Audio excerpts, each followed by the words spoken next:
42 perempuan dibunuh secara sadis dan jenazahnya dikuburkan di perkebunan tebu. Mereka semua dibunuh oleh seorang petani yang sangat terobsesi.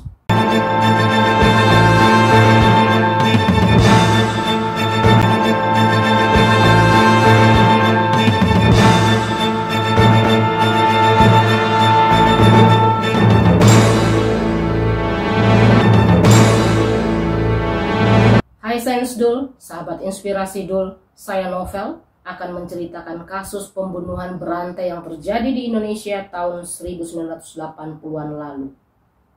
Kasus pembunuhan berantai ini merenggut 42 nyawa perempuan di Deli Serdang, Provinsi Sumatera Utara, Indonesia. Puluhan perempuan ini dihabisi oleh seorang pria yang bernama Ahmad Suraji atau AS, seorang petani yang juga melakukan praktek sebagai dukun. Kasus dukun. Ya. Kasus pembunuhan berantai ini akhirnya terungkap karena hal yang tidak terduga. Dan akhirnya AS mesti membayar mahal nyawa 42 korbannya itu dengan berakhir di depan regu tembak. Hari ini Sains Dul, sahabat inspirasi Dul, membuka lagi cerita itu. Harwa teluruha lantur. Ahmad Suraji atau AS. Pria ini lahir 10 Januari 1949 di Medan, Sumatera Utara, Indonesia dengan nama Sagimin. Ahmad Suraji, Sagimin. Apa hubungannya Sagimin, Ahmad Suraji? Orang tua dari AS, ayahnya bernama Jogan dan ibunya Sartik. Ayah dari AS bernama Jogan ini berprofesi sebagai dukun. Dan saat usia AS 7 bulan, ayahnya meninggal. AS kemudian hanya bisa bersekolah sampai ke tingkat sekolah dasar.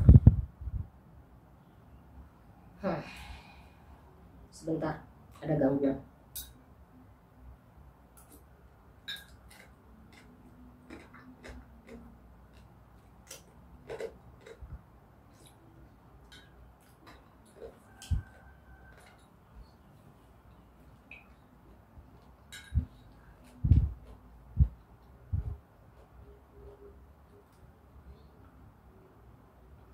Dalam hidupnya ini AS banyak sekali mendapat julukan dari namanya.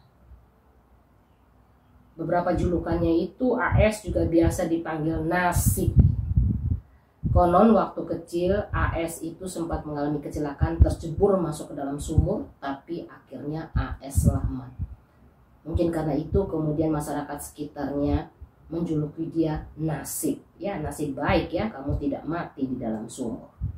Sehingga AS dipanggil Nasib. AS juga dikenal dengan nama Kelewang. Kelewang itu parang ya. Nah, dia dijuluki Kelewang atau parang karena ketika dia menjadi petani, belum berprofesi sebagai dukun, saat jadi petani, AS ini pernah mencuri ternak lembu dari warga sekitar situ, dan saat melancarkan aksinya itu AS selalu membawa kelewang sehingga dia dijuluki Kelewang. Lalu kemudian AS dipenjara, dan keluar dari penjara dia mengganti namanya. Tadi kan nama aslinya Sagimin tuh. Keluar dari penjara akhirnya dia mengganti namanya menjadi Ahmad Suraji AS. Dari Sagimin kemudian menjadi Ahmad Suraji AS. Namanya banyak sekali. Sugimin, AS, Nasib, Kelewang. Ya, kita juga punya nama julukan. Nah, dalam hidupnya AS menikahi 3 orang perempuan yang masih ada hubungan pertalian keluarga. Istri AS itu bernama Tumini, Tuminah, dan Ngatiah. Dan mereka semua tinggal serumah. Bisa rukun ya. Cocok, bisa rukun. Dan dari ketiga istrinya itu AS memperoleh 9 orang anak.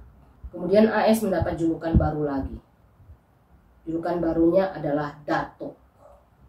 Datuk. Kayak film Datuk Maringgi mungkin ya. Iya. Banyak sekali ya. Sugimin, AS, Telewang, Nasib, Datuk, 5 julukan. Gak apa-apa lah.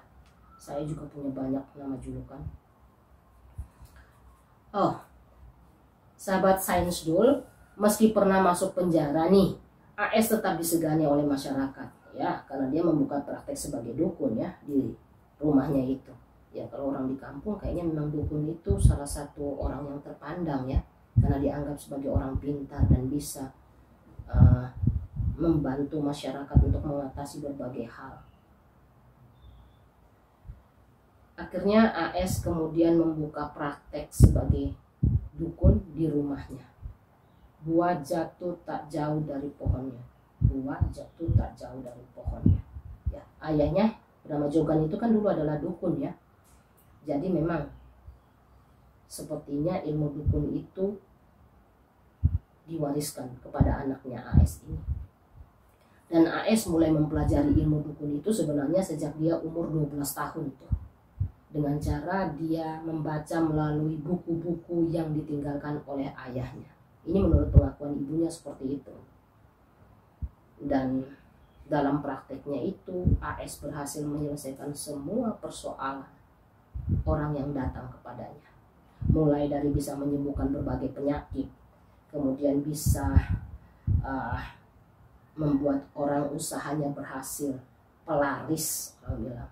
Terus bisa pasang susuk, jadi bisa membuat perempuan atau laki-laki menjadi cantik dan ganteng sehingga orang bisa tertarik. Bahkan dalam prakteknya itu, prakteknya sebagai dukun, AS juga membuka konsultasi masalah keluarga.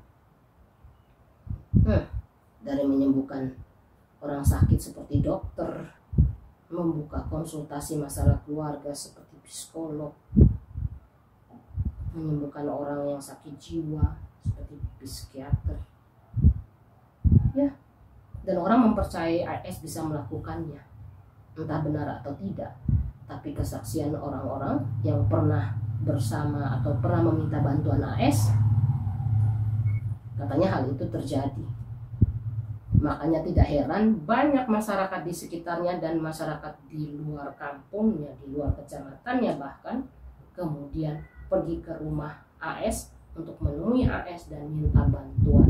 Praktek dukun yang dijalankan oleh AS ini berjalan dengan baik dan pasiennya pasti makin hari makin banyak setiap waktu.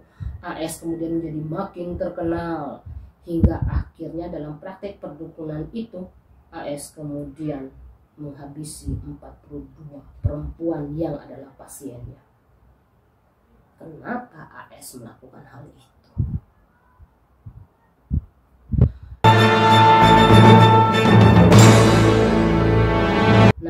Menurut pengakuan AS, selama dia menjalani praktek dukun itu, dia sering didatangi oleh ayahnya lewat mimpinya. Dan suatu ketika dalam mimpinya itu, menurut AS, ayahnya memberikan wangsit akan menjadikan AS lebih sakti lagi. Sehingga akhirnya AS bisa lebih banyak membantu orang, membantu masyarakat. Hanya saja kalau AS ingin agar lebih sakti dan bermanfaat bagi banyak orang, maka harus memenuhi syaratnya. Nah, syaratnya adalah menurut ayah dari AS bahwa AS mesti membunuh 72 orang perempuan dan menghisap air liurnya. Ya.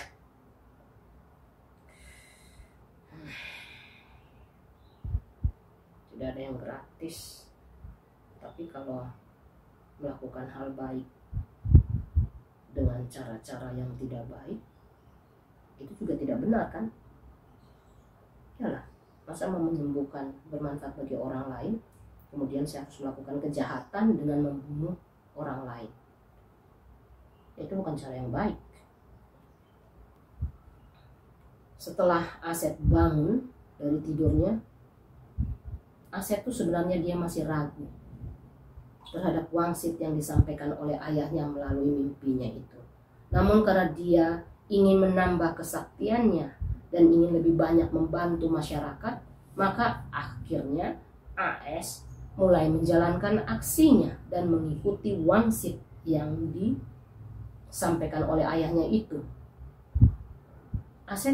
AS akhirnya berpikir, saya harus didapat di mana puluhan perempuan itu.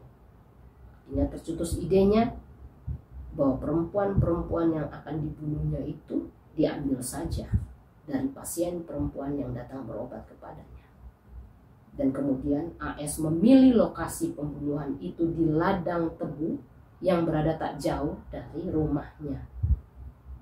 Dan untuk melancarkan aksinya itu, AS meminta bantuan istrinya. Suami dan istri melakukan kejahatan secara bersama-sama. Iya, nggak benar.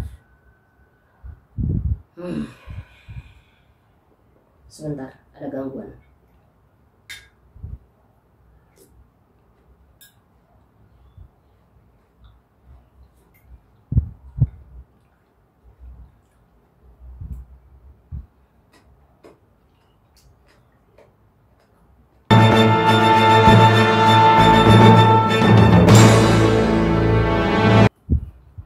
Untuk melancarkan aksinya itu, AS mengatakan kepada pasiennya bahwa mereka harus melakukan ritual. Dan pasien perempuan yang datang ke rumah AS untuk meminta bantuan akan diajak AS untuk melakukan ritual di tengah malam bertempat di kebun tebu yang ada di Desa Aman Damai, Kecamatan Sunggal, tak jauh dari rumah AS. Tapi sebelum membawa pasien perempuannya itu ke lokasi ladang tebu itu, AS terlebih dahulu ke sana dan menggali lubang untuk menguburkan jenazah pasien yang nanti akan dibunuhnya. Lalu kemudian pada waktu yang ditentukan, AS kemudian mengajak pasiennya itu ke kebun tebu bersama istrinya. Kemudian di sana mereka membentang tikar, menyiapkan berbagai bahan-bahan ritual.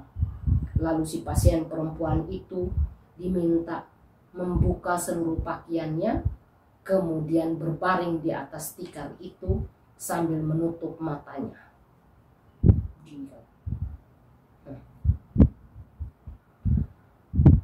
Setelah itu AS mulai membaca mantra-mantra untuk meyakinkan si pasien itu. Barulah kemudian beberapa saat kemudian AS akan mendekati pasien perempuan itu lalu mencekik pasiennya hingga tewas. Setelah tewas, jenazah pasien itu dikuburkan di dalam lubang yang telah dipersiapkan sebelumnya itu. Kasihan ya. Hanya untuk mendapatkan sesuatu, kemudian kita mau saja disuruh apa saja yang tidak masuk akal. Akhirnya nyawa kita melayang. Kalian bagaimana, sahabat sains dulu? Apakah kalian punya pengalaman ke dukun? Bisa diceritakan di kolom komentar ini.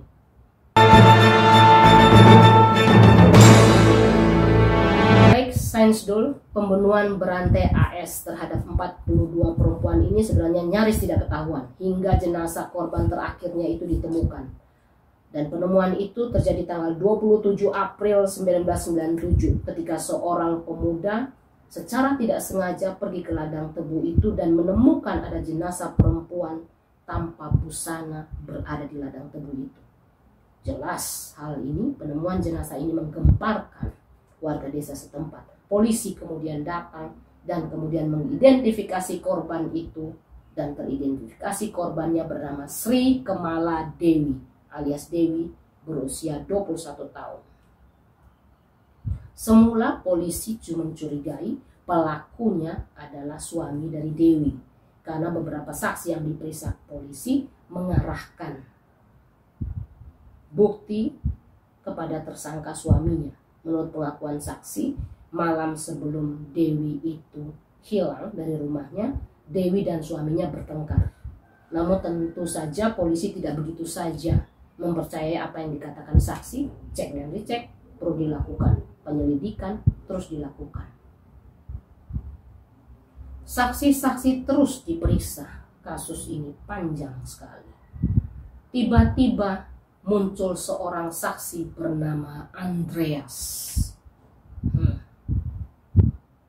Saksi Andreas ini mengaku bahwa pernah mengantar Dewi ke rumah AS untuk berobat dan berkonsultasi.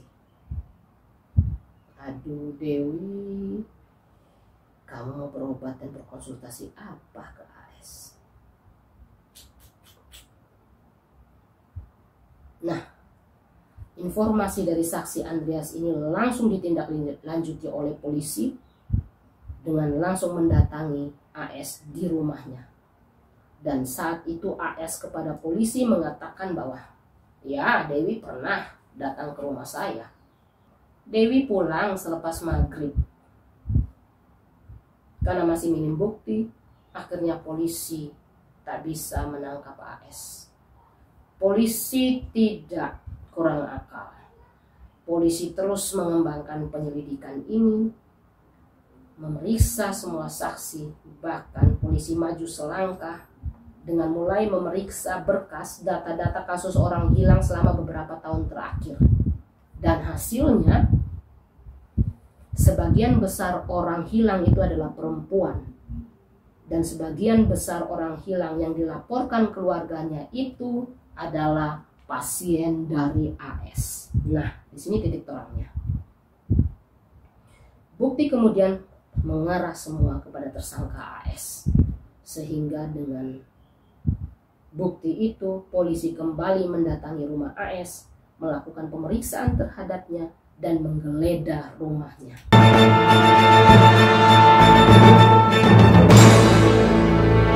Saat itulah polisi menemukan sejumlah barang bukti yang diduga adalah barang-barang milik korban.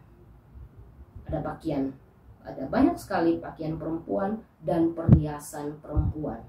Dan salah satu barang itu adalah milik dari Dewi, korban yang jenazahnya ditemukan di kebun atau ladang tebu oleh saksi Andreas itu. Jelas saja saat itu AS tidak bisa mengelak. Akhirnya AS dibawa ke kantor polisi dan di sana AS mengakui semua perbuatannya. AS mengaku sebagai orang yang telah membunuh Dewi bersama 41 perempuan yang adalah pasiennya. Pembunuhan dan penguburan para korbannya itu diakui oleh AS dilakukan semua di ladang tebu. Dan AS dibantu oleh istrinya.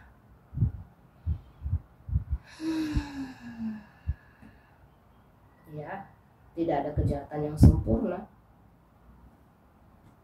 Pada akhirnya semua akan terungkap hal-hal yang tidak baik. Polisi lalu melakukan olah TKP untuk mencocokkan keterangan dari AS itu apakah benar atau tidak. Dan dalam proses olah TKP di ladang tebu itu,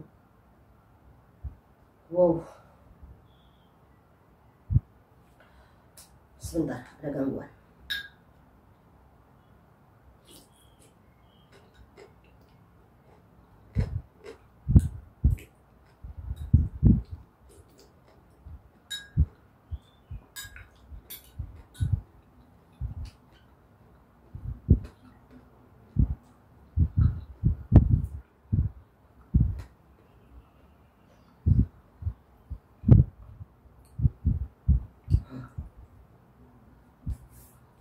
Setelah melakukan olah TKP di ladang tebu itu, polisi menemukan 42 jenazah yang sebagian besar sudah menjadi tulang belulang. Jenazah itu dikubur di berbagai tempat. akhirnya pembunuhan berantai yang dilakukan AS dalam kurun waktu 8 tahun mulai tahun 1986 sampai 1994 itu terungkap. Luar biasa kinerja polisi. Ya, tersangka AS kemudian diproses. Polisi melakukan penyidikan terhadap tersangka, memeriksa sejumlah saksi, kemudian berkasnya dikirimkan ke kejaksaan. Kejaksaan menilai dan merasa berkas itu sudah lengkap, kemudian menyatakan P21 dan akhirnya tersangka AS dibawa ke kejaksaan. Setelah itu kejaksaan menyusun dakwaan dan kemudian membawa kasus itu ke persidangan. AS menjalani proses persidangan di Pengadilan Negeri Lubuk Pakam Deli Serdang Negeri. Proses persidangan berjalan dengan baik. AS kooperatif ketika mengakui perbuatannya. Saksi-saksi juga memberikan bukti yang menguatkan kepada AS bahwa AS lah pelakunya. Saksi ahli diperiksa. Akhirnya tanggal 27 April 1998 Majelis Hakim menjatuhkan vonis hukuman mati bagi AS.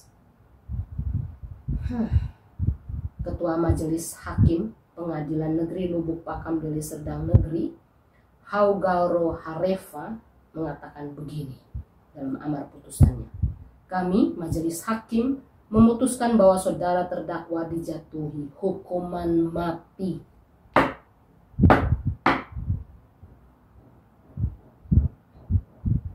Terdakwa AS divonis hukuman mati karena AS terbukti telah melakukan pembunuhan berantai terhadap 42 pasien perempuan yang berobat kepadanya. Mendengar vonis hukuman mati yang dijatuhkan majelis hakim kepadanya, saat itu AS nampak biasa-biasa saja dan tidak kaget raut wajahnya. Bahkan saat itu terdakwa AS beberapa kali tertangkap kamera wartawan sedang melemparkan senyumannya.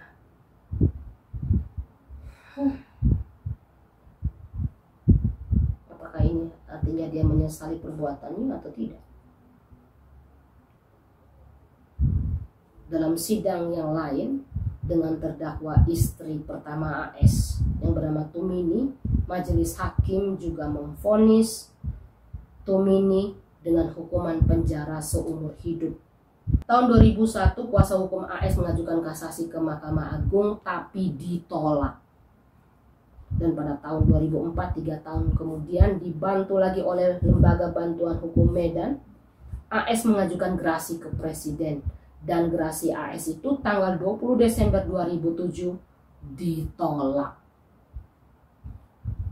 Beberapa minggu kemudian tim kuasa hukum AS kembali mengajukan gerasi, tetapi gerasi dikembalikan karena dianggap belum memenuhi masa 2 tahun dari gerasi pertama. Dan penolakan itu membuat kuasa hukum dari AS bertanya-tanya. Mereka menilai begini, ada kejanggalan. Karena menurut mereka penolakan gerasi itu seharusnya dikeluarkan melalui keputusan presiden atau Kepres sebagaimana gerasi yang pertama. Tapi gerasi yang kedua ini kenapa dikeluarkan melalui keputusan sekretaris negara atau Setnek. Tapi klaimnya ini tidak ditanggapi. Dan AS bersama kuasa hukumnya terus melakukan upaya-upaya hukum tapi sia-sia. Setelah divonis hukuman mati oleh majelis hakim, AS kemudian menjalani masa hukumannya di Lembaga Pemasyarakatan Lapas Kelas 1 Tanjung Gusta Medan. Dan selama menunggu eksekusi hukuman matinya, AS mulai menunjukkan sikap yang baik dan mulai taat beribadah. AS dikabarkan mau bertobat dan memperbaiki dirinya. Bahkan di lapas itu AS dikabarkan sudah membuang ilmu kebatinan yang dimilikinya itu. Wangsit-wangsit yang diperoleh dari ayahnya itu sudah dibuang semua. Alina Fiana Nasution, pekerja dari Yayasan Pendidikan Intensif Agama Islam YP PIA Medan kepada Kompas nih mengatakan kayak gini. Dukun AS diberi penjelasan dari segi agamanya bahwa ilmunya tersebut dapat mempersulit dirinya ketika dijemput ajal nanti. Nasihat tersebut diterima dukun AS sehingga terpidana mati itu segera membuang ilmu kebatinannya yang dimilikinya. Dan menurut Navia, AS juga rajin ikut pengajian yang diselenggarakan 2 kali sebulan di lapas itu. Dan hal ini juga dibenarkan oleh Kepala Lapas kelas 1 Tanjung Gusta Medan yang bernama Aceh Hendarmin saat itu ya. Kepala Lapas Aceh Hendarmin ini mengatakan begini, jika napi lain langsung keluar musola setelah sholat, AS akan berdiam diri untuk berzikir dalam waktu yang cukup lama. Memang penyesalan sering datang terlambat ya. Ya memang penyesalan sering datang terlambat. Kalau datangnya ke depan itu bukan penyesalan, itu pendaftaran ya. Tapi paling tidak AS sudah menyesal dan kemudian sudah bertobat ya sebelum ajal menjemputnya. Nah, selama di penjara AS tetap mengharapkan adanya gerasi presiden. Namun setelah 10 tahun menjalani masa hukumannya di penjara,